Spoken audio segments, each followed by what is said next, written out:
오늘 저희들이 교독한 누가복음 24장 17절서부터 31절에 있는 내용은 잘 알고 계시는 내용입니다. 엠마오로 가는 두 제자에 대해서 기록되어져 있는 그러한 본문입니다. 두 제자와 함께 동행하고 있었던 예수께서 그들에게 무슨 주제로 대화를 나누고 있는지 물으셨을 때에 두 제자를 보면은 슬픈 빛을 띠고 머물러 섰다 이렇게 말하고 있습니다. 슬픈 빛을 띠고 라고 번역된 헬라어 스키드르포이라는 말은 뭐냐? 유쾌한이란 뜻을 지닌 파이드로스의 반대말입니다. 다시 말하면 유쾌하지 않았다라는 것입니다. 예수의 죽음에 대한 제자들의 깊은 실의를 잘 보여주고 있습니다. 이것은 예수의 부활을 전혀 이해하지 못하고 있었던 제자들의 무지를 함축하고 있는 단어입니다. 사랑하는 그리스도인 여러분, 진행되고 있는 일들을 이해하지 못하면 그 일이 어렵고 힘들 때에 그 당면한 사람들은 슬픈 빛을 띌 수밖에 없습니다. 그러나 진행되고 있는 일 속에서 하나님의 뜻을 알고 하나님의 섭리를 발견하고 또 믿어지게 된다면은 슬픈 기세, 근심, 걱정, 염려, 불평, 불안 이것이 아니라 이해가 되면서 힘이 난다는 거예요. 이것은 예수께서 죽으시고 그리고 부활하시려는 하나님의 계획이구나. 부활하실 뿐만 아니라 승천하셔서 나중에 우리를 심판하러 오실 하나님의 뜻이구나. 이해가 된다면은 지금은 외롭고 힘들고 고통스럽고 두려워도 어떻게 속에서 힘이 난다라는 말씀입니다. 사랑하는 그리스도인 여러분, 그렇습니다. 우리가 삶을 살 때 이해되지 못하는 일이 많지만은 믿음을 가지고 하나님이 나를 향한 계획이 있을 것이다. 하나님이 나를 연단시켜서 금처럼 나를 만들려고 하는 것이다. 라는 믿음이 생겨진다면은 이 믿음을 가지고 우리는 합력하여 선을 이루는 일을 하게 되는 것입니다. 저는 은혜가 꼽히는 교회에 나와서 예배드리는 우리 한 분 한 분마다 어떤 일이 우리에게 임할지 모르지만은 믿음이 있음으로 말미암아 합력하여 선을 만들어내는 주인공이 되시기를 주의 이름으로 간절히 축원합니다. 그런데 예수님이 이 계획을 믿지 못하면은 조금만 어려움을 당해도 좌절하는 거예요. 실망하는 거예요. 나는 기도하면서 열심을 다하여 봉사하면서 일을 했는데 왜 내가 하는 일이 막히고 있지?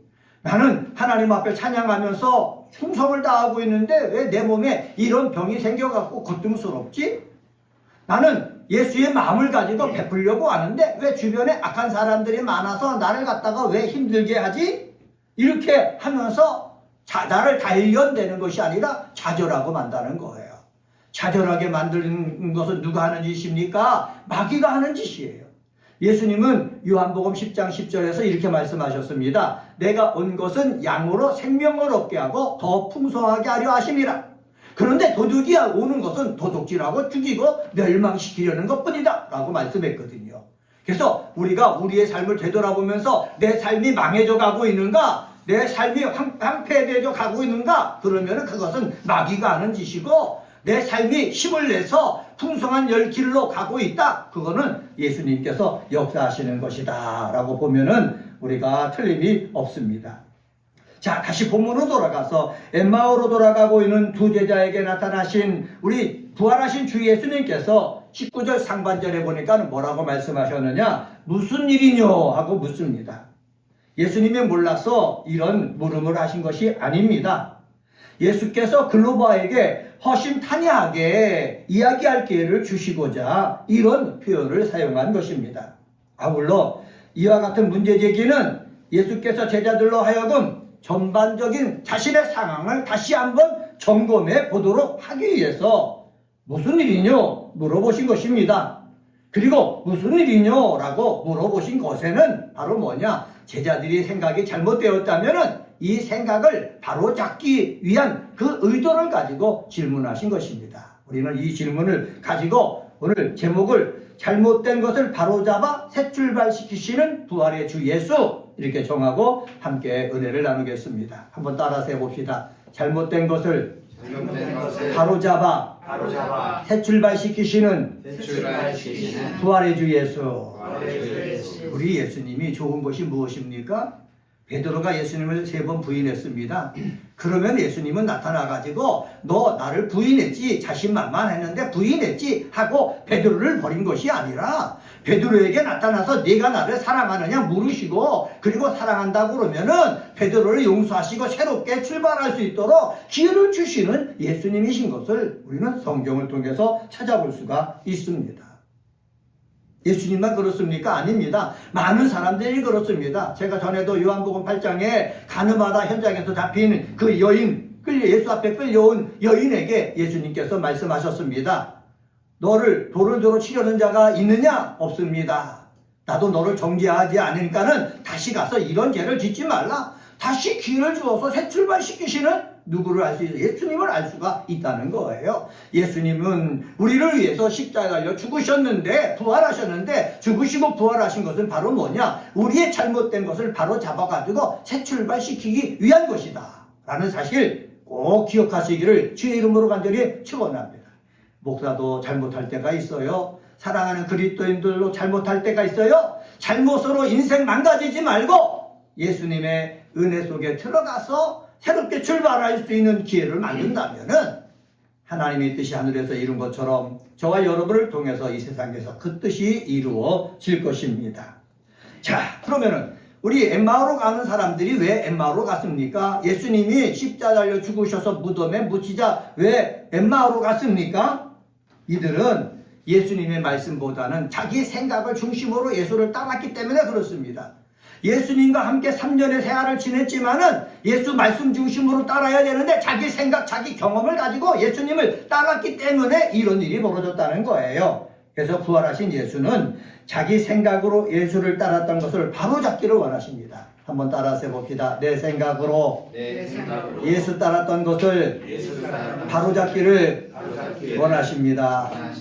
예, 우리들의 이 잘못된 것이 여기 있어요. 내 생각, 내 경험, 내가 배운 지식, 이거 가지고 우리는 예수님을 따르려고 하는 거예요.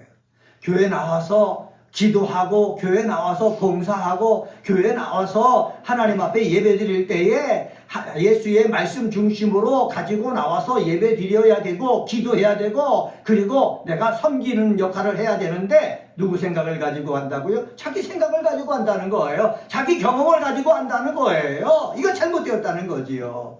자기 생각과 자기 경험을 가지고 예수를 바라봤던 엠마오로 가는 두 제자, 예수님이 죽자마자 어디로 갑니까? 3년 동안 배웠던 것을 포기하고 자기 고향으로 가는 거예요. 자기 옛날의 일을 찾아서 가는 거예요. 이 엠마오로 가는 두 제자에게 예수님이 나타나신 이유가 무엇입니까? 자기 생각에 사로잡혀 있는 이 생각을 바꾸어주기 위해서, 바로잡기 위해서 예수님이 나타나신 거예요. 그러면 엠마오로 가는 두 제자가 예수님과 3년 동안 같이 지내면서 예수님을 어떻게 생각하고 있다고 했습니까? 19절 한번 봅시다. 19절 하반절에 보면 이렇게 말씀하고 있습니다. 나사렛 예수의 일이니 그는 하나님과 모든 백성 앞에서 말과 일에 등하신 선지자이거늘. 예수님을 어떻게 생각했다고 했습니까? 능하신 선지자라 생각했다고 성경에 기록하고 있습니다.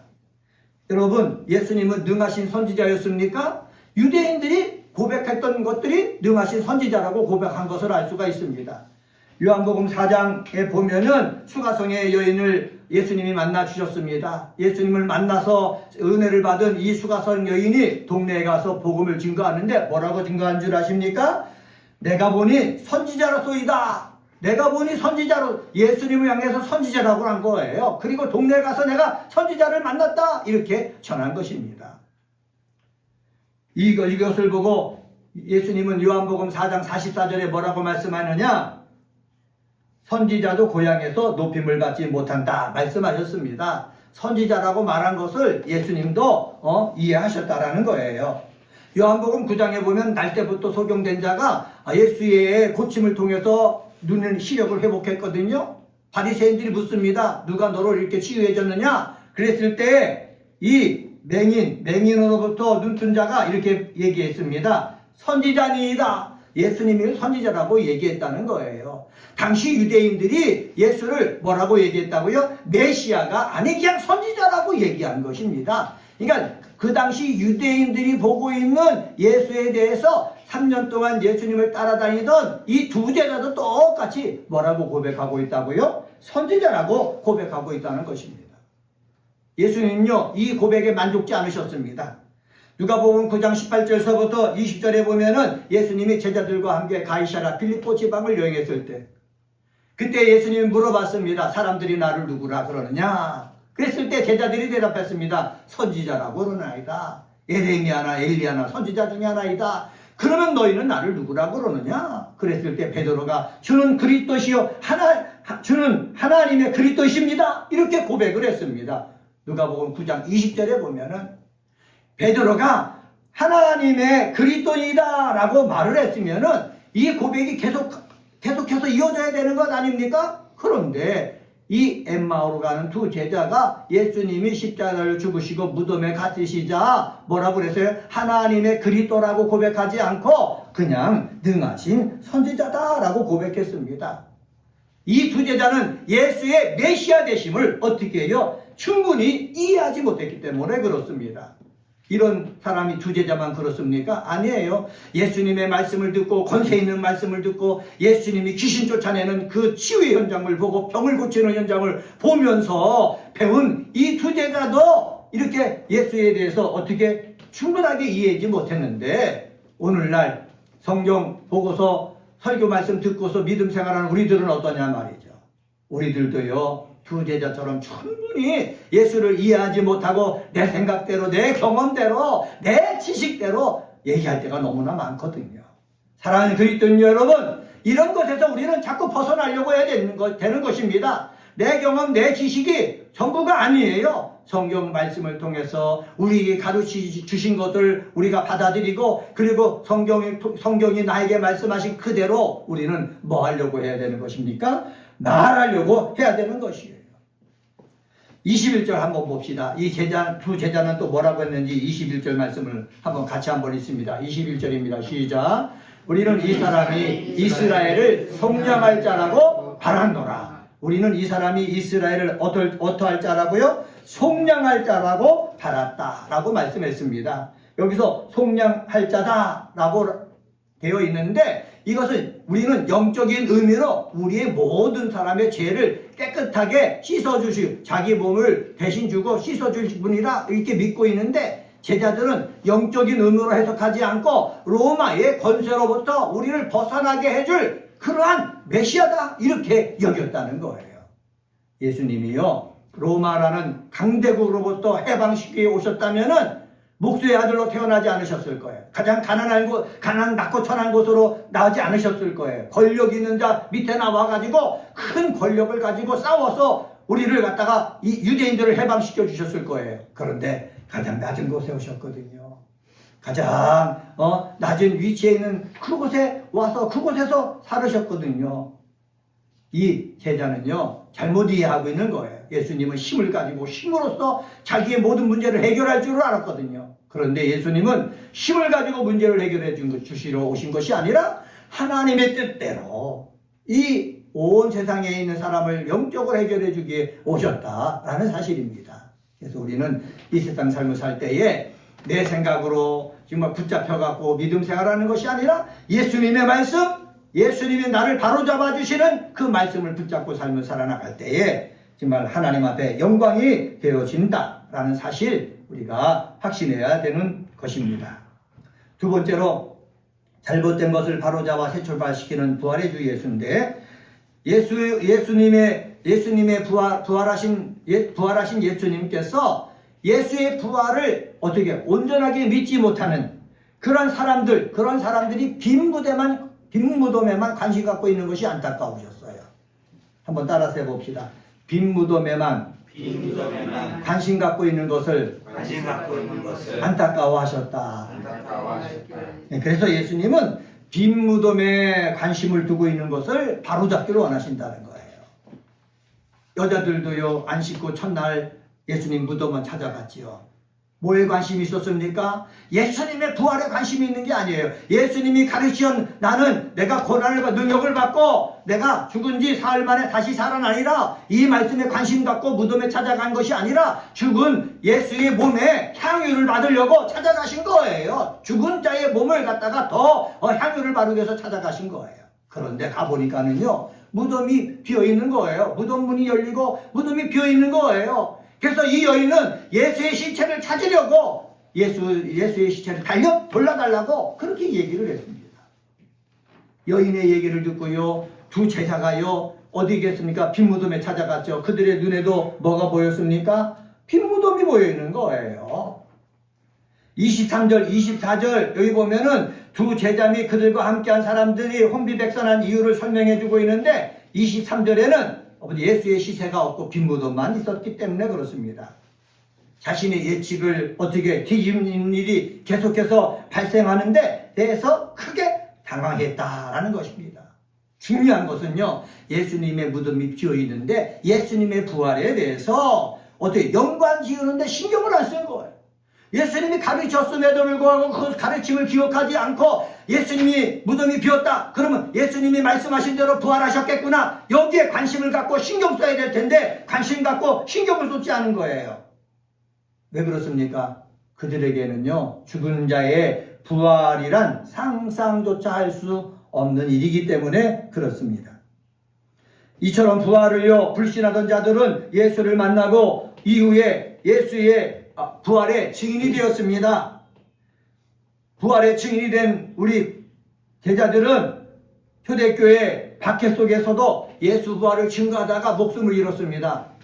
빈 무대만 관심 갖고 있던 자들이 부활에 대해서 관심 갖게 되니까는, 바로 잡아지니까는 유대인들이 자기를 잡아서 죽일까봐 두려워해서 숨어있던 사람들이 밖에 나가가지고 당당히 예수께서 부활하셨습니다 전하고, 그리고 그 전함을 통해서 많은 사람이 돌아오고, 그래서 초대교회가 세워진 것을 우리는 성경을 통해서 또 사도행전을 통해서 우리가 알 수가 있었습니다. 이 말은 무엇을 뜻합니까? 예수 부활을 확신히 믿는다면은 이렇게 두려움을 넘어서서 정말 자기를 잡아서 죽이려고 하는 그것을 넘어서서 부활의 산증인의 역할을 할 수 있다는 사실입니다. 우리들에게 필요한 것이 무엇입니까? 말씀을 통해서, 성령을 통해서 예수님은 부활하셨습니다 라는 확실한 믿음 가운데 서 있는 것입니다.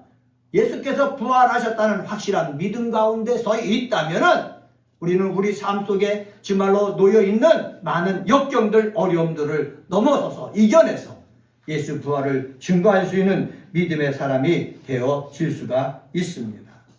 사랑하는 그리스도인 여러분, 예수의 영광스러운 부활에 우리가 집중해야지, 예수의 시체가 없어졌다, 예수는 십자가에서 고난받아서 죽었다, 여기에만 관심 갖지 말고 부활하셨다는 것에 관심을 가져서 정말로 하나님의 뜻이 하늘에서 이룬 것처럼 이 땅 속에 이루기 위해서 쓰임받는 믿음의 사람이 되시기를 주의 이름으로 간절히 축원합니다. 제가 주석서를 찾아봤습니다. 주석서에 이렇게 기록되어 있더라고요. 그렇다면 이들이 빈 무덤에만 이토록 관심을 갖고 있었던 이유가 무엇인가? 그것이 사실 그들에게 예수의 영광스러운 부활을 이해할 수 있을 만한 영적인 안목이나 믿음, 그리고 예수께서 베푸신 부활에 대한 예언의 말씀을 기억하는 기억력이 형편없었기 때문에 그렇다, 이렇게 주석서에는 설명해 놨더라고요. 우리도 그렇습니다. 영적인 안목이 부족합니다. 믿음이 부족합니다. 기억력이 형편없는 거예요. 그렇기 때문에 예수님께서 하신 그런 말씀 그대로 우리 삶 속에 그대로 이루어졌음에도 불구하고 우리는 믿음과 기억력이 부족하기 때문에 예수님은 이것을 원하시는구나, 그것을 보지 못한다는 거예요. 그래서 우리는 주일마다 모여서 예배드리면서 말씀을 나눕니다. 매일마다 매일 성경을 묵상하면서 말씀을 나눕니다. 말씀을 나누는 이유가 무엇입니까? 하나님의 말씀을 기억하기 위해서 나누는 것입니다. 기억하고서 나를 바로잡는 거예요. 내 생각을 바로잡는 거예요. 그리고 내가 세상 것에만, 내 생각에만 사로잡혀갖고 거기에 머무는 것이 아니라, 거기에 사로잡혀서 하나님을 제한하는 것이 아니라 하나님 말씀을 기억하고 하나님을 제한하는 것이 아니라 하나님을 하나님 되게 하는 그러한 그 믿음이 우리 속에 바로 세워져야 될 줄 믿습니다. 셋째로요, 예수의 가르침과 축사를 통해서 영안이 열려지기를 원하십니다. 한번 따라서 해봅시다. 예수의 가르침과 축사를 통해 영안이 열려지길 원하신다.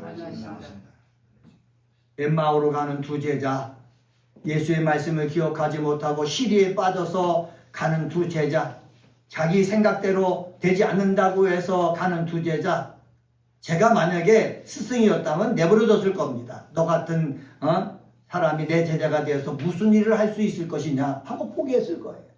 그런데 예수님은 포기하지 않았습니다. 이 두 제자와 길을 같이 걸어갔습니다. 걸어가면서 이 두 제자에게, 기억력을 잃어버린 두 제자에게, 믿음이 약해진 이 두 제자에게 구약에 있는 말씀물부터 시작해서 하나하나 세밀하게 가르치시기 시작한 거예요. 여러분, 예수님은요, 우리에게 오셔서 가르쳐 주십니다. 예수님이 요한복음에 보면은 내가 하나님 아버지께 가는 것이 유익하다고 말씀하셨습니다. 왜 그러냐? 내가 가면은 또 다른 보혜사가 와가지고 너희를 가르쳐서 생각나고 기억하게 하신다 말씀하셨거든요. 그것이 누굽니까? 성령님입니다. 우리가 이렇게 말씀을 전하고 듣지 않습니까? 성경을 묵상하고 그것을 마음속에 담지 않습니까? 성령 하나님이 역사해 주시면 그것이 기억난다는 거예요. 또렷또렷해진다는 거예요. 이렇게 하나님의 말씀의 가르침이 내 속에서 기억나질 때 우리는 믿음이 강해지는 것이고요, 영안이 열려지는 거예요. 이한호 목사도요, 믿음이 강해지고 영안이 열려지기 위해서 날마다 기도해요. 저는요, 일하러 갈 때마다 걸어가고 있습니다. 걸어갈 때마다 제가 우리 성도들이 별로 없지만은 늘 외치는 것이 있어요. 하나님의 말씀의 지식과 말씀의 지혜와 말씀의 능력과 말씀의 영광을 내게 주시옵소서. 말씀의 영광, 지혜, 지식을 주셔서 말씀을 전할 때 예수님의 가르침처럼 능력 있게 하옵소서, 권세가 있게 하여 주시옵소서 날마다 외치고 있어요. 여러분, 예수님의 가르침을 받아가지고 내 영안이 열려질 때에 하나님의 능력의 역사가 나타나는 줄 저는 확신합니다. 말씀을 전할 때, 영안이 열려진 자가 말씀을 전할 때 하나님의 능력이 임해서요, 병든 자가 낫습니다. 말씀을 전하는데 말씀 받는 자가 속에 있던 더러운 귀신이 떠나갑니다. 말씀을 전할 때요, 말씀 받는 자 속에 지혜가 막 임하는 거예요. 이 문제를 이렇게 풀면은 되겠구나 라는 지혜가 막 임하는 거예요. 성령이 역사서 기억하시고 하나님께서 해결할 수 있는 길을 열어주신다는 거예요. 왜? 말씀을 통해서 영안이 열려지기 때문에. 그래서 저도요, 늘 영안이 열려지기 위해서 기도하고 있어요. 말씀을 묵상할 때마다 영안이 열려져서 이 말씀 속에 하나님이 우리에게 주시고자 하는 것이 이것이구나. 저는 날마다 그 비밀을 찾아내려고 늘 애쓰고 있거든요. 저만 그렇습니까? 아닙니다. 우리 그리스도인들도 말씀 속에 감춰져 있는 그 의미를 찾아서 여러분의 영안이 열려지기를 예수의 이름으로 간절히 축원합니다. 또 중요한 것이 있습니다. 예수님께서 이 두 제자와 함께 같이 떡을 떼면서 먹을 때 축사하셨다고 그랬어요. 기도하셨다고 그랬어요. 기도하셨을 때 그때 갑자기 저들에게 뭐가 열렸다고 그랬습니까? 영안이 열렸다라고 말씀하고 있습니다. 눈이 밝아졌다라는 거예요. 31절 상반절에 보면은 그들의 눈이 밝아져 그인 줄 알아봤다. 눈이 밝아지지 않을 때는 동행하면서 말씀을 가르쳐준 자가 예수신 줄 몰랐지만은 예수님이 축사하시고 그 떡을 먹는 중에 그들의 눈이 밝아졌다는 거예요. 축사가 무엇입니까? 예수님의 기도예요. 예수님의 기도를 통해서 우리의 영안이 눈이 밝아지는 역사가 있게 되어지기를 주의 이름으로 간절히 축원합니다. 눈이 밝아질 때 말씀 속에 담겨져 있는 뜻을 알 수가 있고, 눈이 밝아질 때에 사건 속에 감추어진 하나님의 섭리를 발견할 수가 있는 거예요. 눈이 밝아지지 않으면은 말씀 속에, 사건 속에 감추어져 있는 하나님의 섭리를 발견하지 못하고 인간적인 생각에 사로잡혀가지고 고통과 절망 속에서 지내는 거예요. 고통과 절망 속에서 지내는 것이 아니라 정말로 눈이 밝아져서 하나님의 뜻을 발견하고 새 힘을 얻어갖고 앞을 향해서 다른 박질해 나가는 저와 우리 사랑하는 그리스도인들 되시기를 주의 이름으로 간절히 축원합니다. 오늘은 누가복음 24장 17절서부터 31절에 있는 말씀 가지고 잘못된 것을 바로잡아 새 출발시키시는 부활의 주 예수라는 제목으로 말씀을 전했습니다. 자기 생각으로 예수를 따랐던 것을 바로잡기를 원하십니다. 빈 무덤에만 관심을 두고 있는 것을 바로잡기를 원하십니다. 예수의 가르침과 축사를 통해 영안이 열려지길 원하십니다. 이러한 귀한 역사가 저와 여러분 속에 있게 되어지기를 주의 이름으로 간절히 축원합니다. 기도하시겠습니다.